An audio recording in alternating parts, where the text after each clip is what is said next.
በስመ አብ ወወልድ ወመንፈስ ቅዱስ አህዱ አምላክ አሜን። ሰላምና ክብር ለእናንተ ይሁን ቅዱሳን እግዚአብሔር ቤተሰቦች። ዛሬ በሕይወታችን ውስጥ ትልቅ ቦታ ስላለው ነገር ግን ብዙ ጊዜ ረስተን ስለምንደናቀፍበት ታላቅ ምስጢር እንነጋገራለን። ስለ ንስሐና ስለ እግዚአብሔር ወደር የለሽ ቸርነት። በዚህ በምድር ሕይወታችን ውስጥ ፍጹም የሆነ ነገር የለም። ሁላችንም እንሳሳታለን፣ እንወድቃለን፣ በኃጢአት ጭቃ ውስጥ እንጨመቃለን። አንዳንድ የሠራነው ኃጢአት ከብዶን እግዚአብሔር እኔን አይምረኝም፣ የኔ በደል እጅግ የበዛ ነው ብለን ተስፋ እንቆርጣለን። ነገር ግን ዛሬ የምንመለከተው ታሪክ ተስፋ የቆረጡ ነፍሳትን የሚያለመልም የእግዚአብሔር ምሕረት ከኛ ኃጢአት በላይ ሰፊ መሆኑን የሚያሳይ ታላቅ ምስጢር ነው። ነቢዩ ሕዝቅኤል በትንቢቱ ላይ በእውነት እኔ ሕያው ነኝና ኃጢአተኛ ከገዛ መንገዱ ተመልሶ በሕይወት ይኖር ዘንድ እንጂ ኃጢአተኛው ይሞት ዘንድ አልፈቅድም ይላል ጌታ እግዚአብሔር። ኑ ዛሬ ከዘመናት በፊት ወደ ነበረው የግብፅ በረሃ እንጓዝ። እዚያ አንድ ታላቅ መለኮታዊ ተአምርና የንስሐ ኃይል እንመለከታለን። እስከ መጨረሻው አብራችሁን ቆዩ።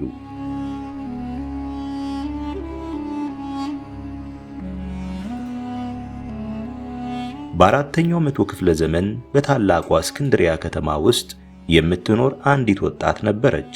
ስሟ ማርያም ይባላል። ይህች ወጣት ገና በ12 ዓመቷ ከወላጆቿ ቤት ጠፍታ በመውጣት ሕይወቷን ሙሉ በሙሉ ለዓለም ምኞትና ለኃጢአት አሳልፋ ሰጠች። ውበቷንና ወጣትነቷን ሰዎችን ወደ ዝሙት አረንቋ ለመሳብ ትጠቀምበት ነበር። ለ17 ዓመታት ያህል በዚህ አስከፊና ጨለማ ሕይወት ውስጥ ኖረች። እርሷ ኃጢአት የምትሰራ ገንዘብ ፈልጋ አልነበረም። ነገር ግን የኃጢአት ፍላጎት በውስጧ ነግሶ ስለነበር ነፍሷ በጨለማ ተውጣ ነበር። እግዚአብሔርን ፈጽማ ረስታውም ነበር። አንድ ዕለት ግን በኢየሩሳሌም የሚገኘውን የጌታችንን የክርስቶስን የክብር መስቀል ለመሳለም ብዙ ምዕመናን በመርከብ እንደሚጓዙ ሰማች። እርሷ ግን ወደዚያ ለመጓዝ ያሰበችው ለመሳለም ወይም ለመጸለይ አልነበረም፣ በመርከብ ላይ ያሉትን ወጣቶች በኃጢአት ለማጥመድ እንጂ። መርከቧ ተንቀሳቀሰች። ማርያምም በመርከቡ ላይ ሆና በኃጢአት ላይ ኃጢአት እየጨመረች ወደ ቅድስት ከተማ ኢየሩሳሌም ደረሰች። የመስቀል በዓል ዕለት ደረሰ። ሕዝቡ ሁሉ በደስታና በተመስጦ ወደ ትንሣኤ ቤተ ክርስቲያን መቅደስ ይጎርፍ ጀመር። ማርያምም ከሕዝቡ ጋር ተቀላቅላ ወደ ቤተ መቅደሱ ለመግባት ተጓዘች። ነገር ግን ወደ መቅደሱ ደጃፍ ስትደርስ አንድ አስገራሚና የሚያስፈራ ነገር ተከሰተ።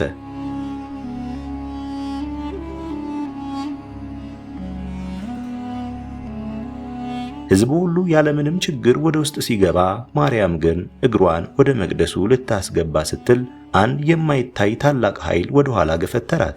ደግማም ለመግባት ሞከረች። በሰዎች መሃል ተሽሎክልካ ለመግባት ፈለገች። ነገር ግን ያ የማይታይ እጅ ወደ ውጭ ይገፋት ነበር። 4 እና 5 ጊዜ ሞከረች። ነገር ግን ፈጽሞ መግባት አልቻለችም። በዚያች ሰዓት ማርያም ደከማት። ወደ ቤተ መቅደሱ ቅጥር ግቢ በአንድ ጥግ ቆማ ማሰብ ጀመረች። ለምንድነው ሰዎች ሁሉ የሚገቡት? እኔም ብቻ የከለከለኝ ምንድነው ብላ ራሷን ጠየቀች። በዚያች ቅጽበት የእግዚአብሔር ጸጋ ልቧን ነካው። የሰራችው የ17 ዓመት የኃጢአት ሸክም፣ ያረከሰችው ሕይወቷ፣ የበደለችው አምላክ ሁሉ በዓይነ ሕሊናዋ ታያት። ወደ መቅደሱ እንዳትገባ የከለከላት የራሷ ኃጢአት መጋረጃ መሆኑን ተረዳች። አለቀሰች። ምርር ብላ አነባች። ከዚህ በፊት አልቅሳ የማታውቀው ማርያም ዛሬ በቤተ መቅደሱ ግቢ ውስጥ በእንባ ታጠበች።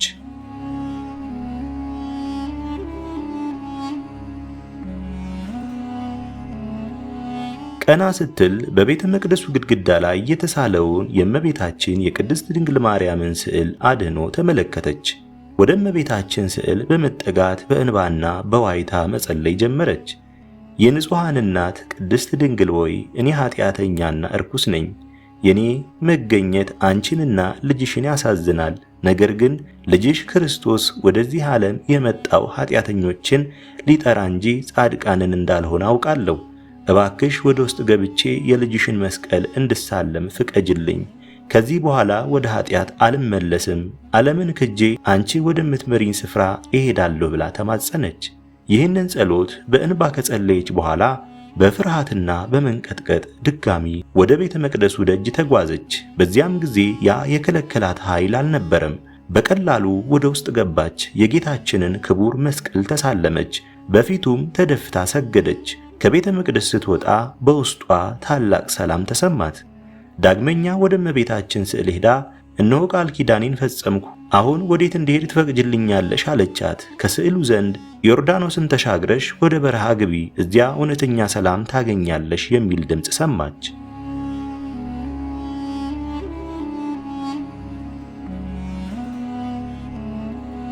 ማርያም ምንም ሳታቅማማ ያንን የለመደችውን የከተማ ቅንጦት ውበትና ክብር ትታ ወደ ዮርዳኖስ በረሃ ተጓዘች። ለ47 ዓመታት ያህል በዛ አስፈሪ በረሃ ውስጥ ብቻዋን ኖረች።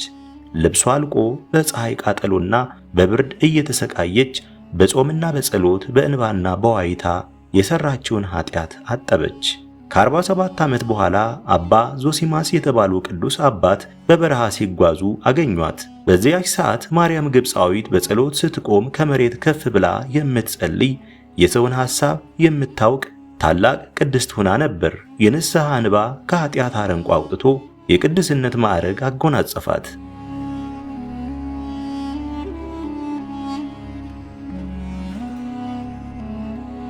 የተወደዳችሁ ክርስቲያኖች፣ የቅድስት ማርያም ግብፃዊት ታሪክ ለኛ ምን ያስተምረናል? እግዚአብሔር ለሰዎች ሁሉ ንስሐን የሰጠው በመንገዳችን ላይ ስንወድቅ እንድንነሳበት ነው። ብዙዎችን እኔ እኮ ጸልዬ ያውቃለሁ፣ ጾም ያውቃለሁ፣ ነገር ግን ድጋሚ በኃጢአት ወደቅኩ፣ አምላክ አሁንማ ሰልችቶኛል ብለን እናስባለን። ይህ ግን የሰይጣን ትልቁ ውሸት ነው። ሰይጣን መጀመሪያ ኃጢአት እንድንሰራ ያደፋፍረናል። ካሰራም በኋላ ደግሞ እግዚአብሔር አይምርህም ብሎ ተስፋ ያስቆርጠናል። ነገር ግን የኦርቶዶክስ ተዋሕዶ ቤተክርስቲያናችን የምታስተምረው የእግዚአብሔር ምሕረት ወሰን የሌለው መሆኑ ነው። አባት ልጁ ሲቆሽሽ አጥቦ ያቅፈዋል እንጂ ጥሎት አይጠፋም። ክርስቶስ በመስቀል ላይ የፈሰሰው ደሙ ዛሬም እኛን ከኃጢአት ሁሉ ሊያነጻን ይፈሳል። የሚያስፈልገው የኛ ወደሱ መመለስ ብቻ ነው። ቅዱስ ዮሐንስ አፈወርቅ ስለ ንስሐ ሲናገር ኃጢአት የሰራ እንደሆነ ተስፋ አትቁረጥ፣ ንስሐ ግባ፣ እግዚአብሔር ከአንተ ንስሐን መመለስንና ማልቀስን ይፈልጋል ይላል። ዛሬም ቢሆን የንስሐ አባቶቻችን ጋር በመሄድ በደላችንን ተናዘን ቅዱስ ሥጋውንና ክቡር ደሙን ተቀብለን ከፈጣሪያችን ጋር መታረቅ እንችላለን።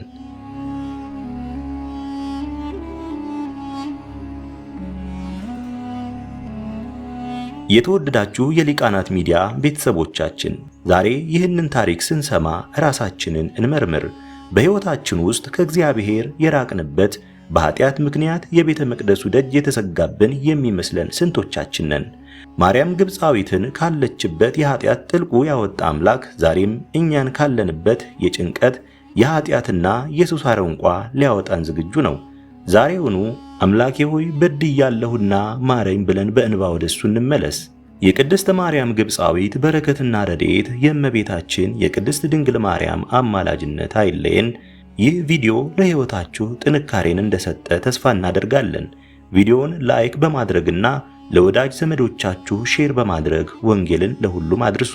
በየሳምንቱ የሚለቀቁትን እንደዚህ ያሉ መንፈሳዊና ታሪካዊ ቪዲዮዎችን ለማግኘት ቻናላችንን ሰብስክራይብ ካላደረጋችሁ አሁኑኑ ሰብስክራይብ በማድረግ የደወል ምልክቱን ይጫኑ። እግዚአብሔር ሀገራችንና ሕዝባችንን ይባርክ። ወስብሐት ለእግዚአብሔር ወለወላዲቱ ድንግል ወለመስቀሉ ክቡር አሜን።